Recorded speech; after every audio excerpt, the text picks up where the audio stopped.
I tell you this story, not to be cute or be quaint, but to tell you that you are taught these things in the military. At least you were back then. I don't know today. Maybe they teach you that Jenny has two mommies and that Billy should like Bobby. But what I know is back then he taught me the importance of balancing the mind, the body, the spirit, and the heart. Having this whole balance act go on.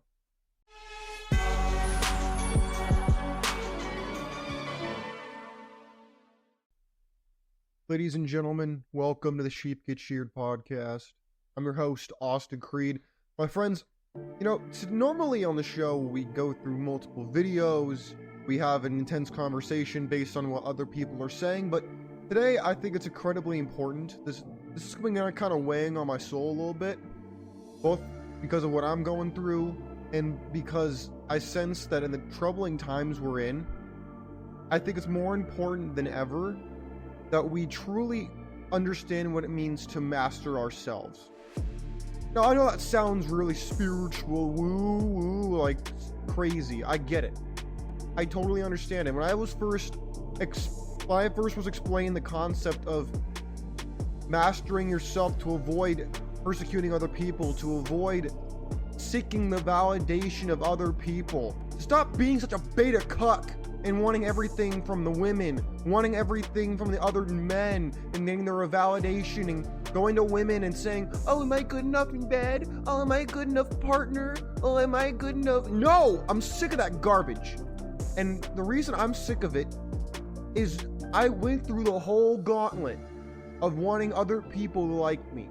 I remember in high school, I'll tell you a personal story, why not? We're not going through videos today, this is just me and you, we're having a conversation. When I was younger and in high school, I was goofy. I was basically like 6.5 feet tall. I didn't have a lot of muscle in my body. I was homeschooled as a kid. I was incredibly self-conscious of how different I was.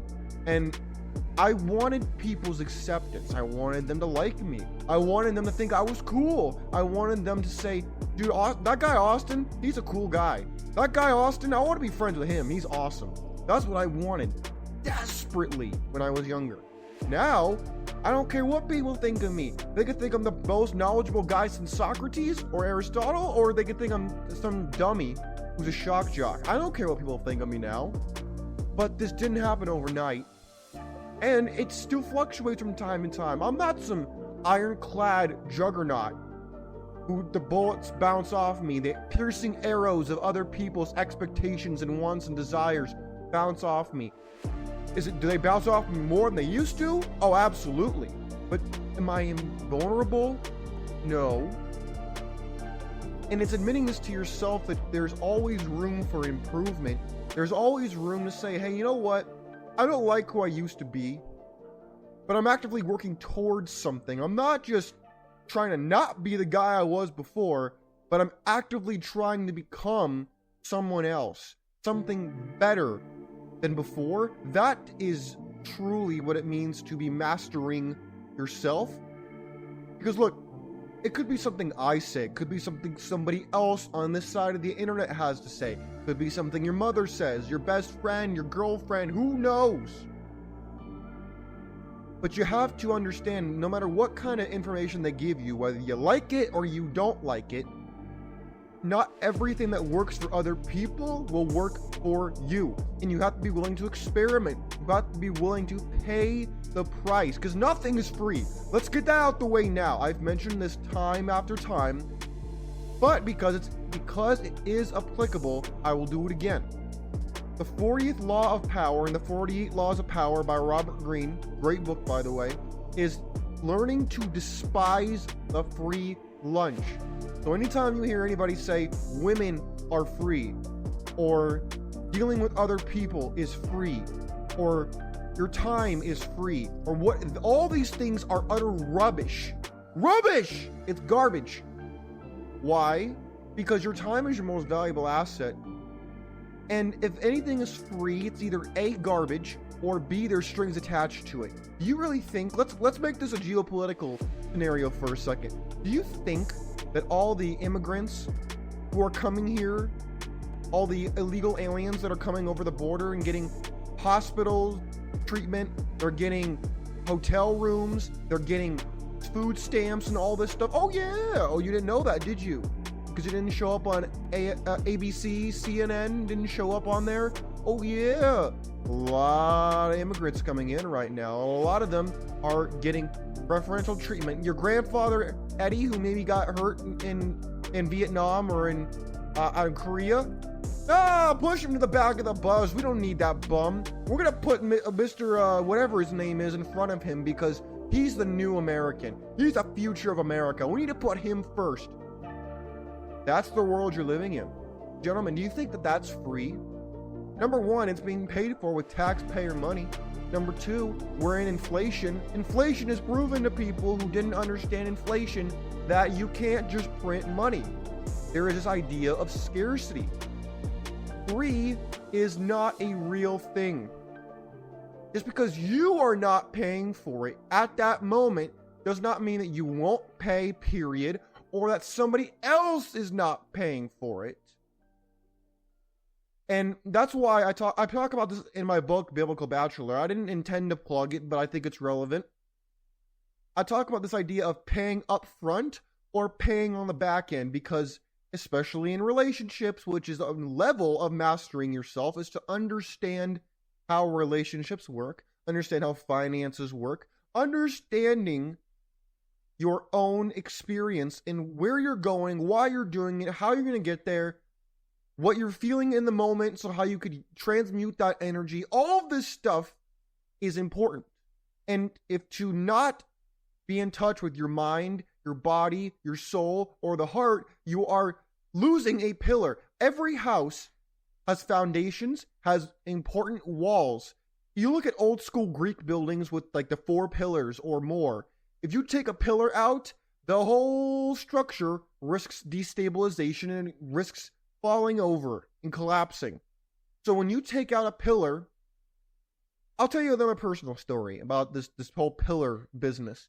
When I was in basic training in the Air Force back in like the end of 2020, I remember when I was obsessed with reading the Bible back then because I was hating every second of basic. It was hard. My training instructor was kind of a douchebag. He was extremely jerky. I didn't like him. He was a good trainer. I just didn't like him. And I don't think anybody else did. But I remember I was reading the Bible a lot more than I used to, and I kept one in my locker, which was against regulation, and I found out later, but I didn't know.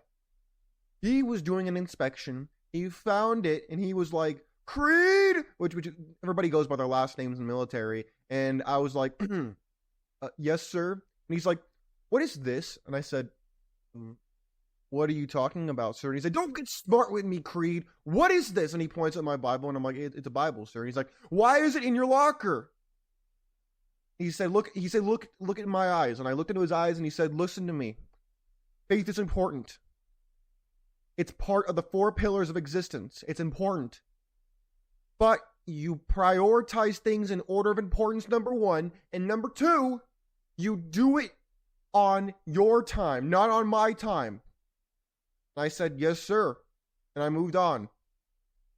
I tell you this story, not to be cute or be quaint, but to tell you that you are taught these things in the military. At least you were back then. I don't know today. Maybe they teach you that Jenny has 2 mommies and that Billy should like Bobby.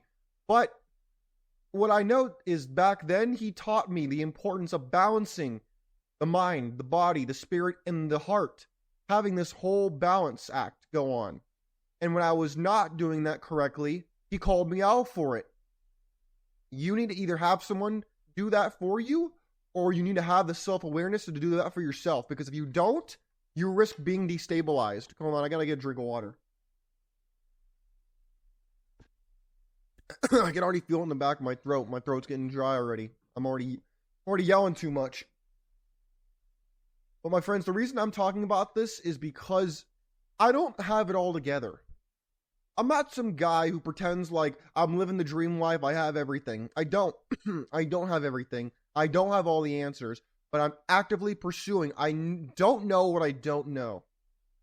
And I'm actively trying to turn those unknowns into knowns and to master them. And that is the whole point. I'm a young guy by old people's standards, I guess. I don't consider myself young.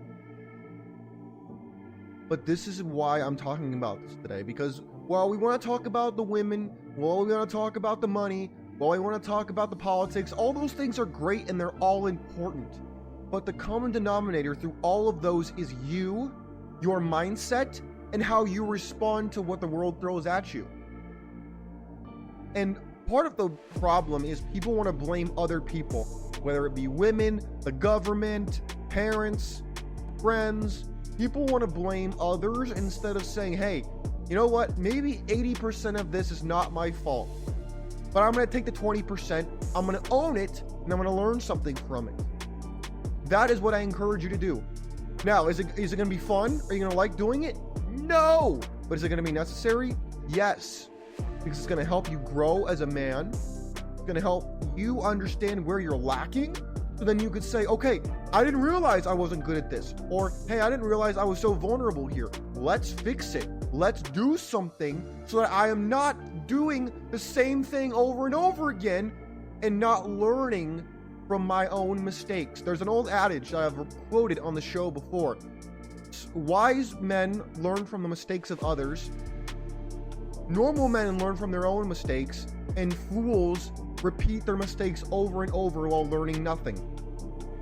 My friends, on our journey to kind of go on this tightrope of life and balance the women, the wealth, the pursuit of power, all of these things, we have to keep ourselves centered. We have to understand the significance of controlling our reactions to the outside world and realizing that there's more to life than getting pussy. There's more to life than being rich. There's more. All those things are great. Do not ever misquote me. Those are all great things. But we gotta put things in proper perspective, or we risk putting ourselves in a tailspin. It's great to preach semen retention on forever. That's not feasible. It's not feasible. Because let's not pretend like we don't waste a lot of time chasing women, trying to go on dates, trying to get laid, trying to find a relationship. All these things are a tax on our time.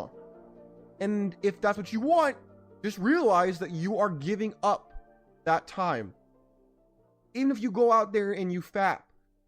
I'm not going to sit here and tell you that if you fap, you're a bad person or you're a bad man. No, it's a trade-off. You're trading that away. Just like if you are on semen retention, you're trading that potential overload of your inability to control that, and it could lead you into a bad situation. There are only trade-offs in this life. There is no silver bullet. There's no fast track. There are trade-offs, and that is for you to decide, and that is how you understand what trade-off you're willing to make, and that works best for you depending on what you've tried, what you want to try, what has worked, what doesn't work. All these things are all part and parcel of the journey of life, and you must understand how this affects you. I could talk all day about how this affects me, and I will, and I have. But what works for me might not work for you. If it does, that's fantastic. Do what I do then if that works for you. But if it doesn't, well, then you have to figure out what works for you, what doesn't, and you gotta not be afraid to try. Comfort is not a good place to be, at least not permanently in all areas. Sometimes you need a little bit of comfort. You need a refuge, you need an oasis, you need a retreat away from the challenges. It's another reason why men are leaving relationships, or women are not providing that retreat for the men anymore, so men are finding it elsewhere.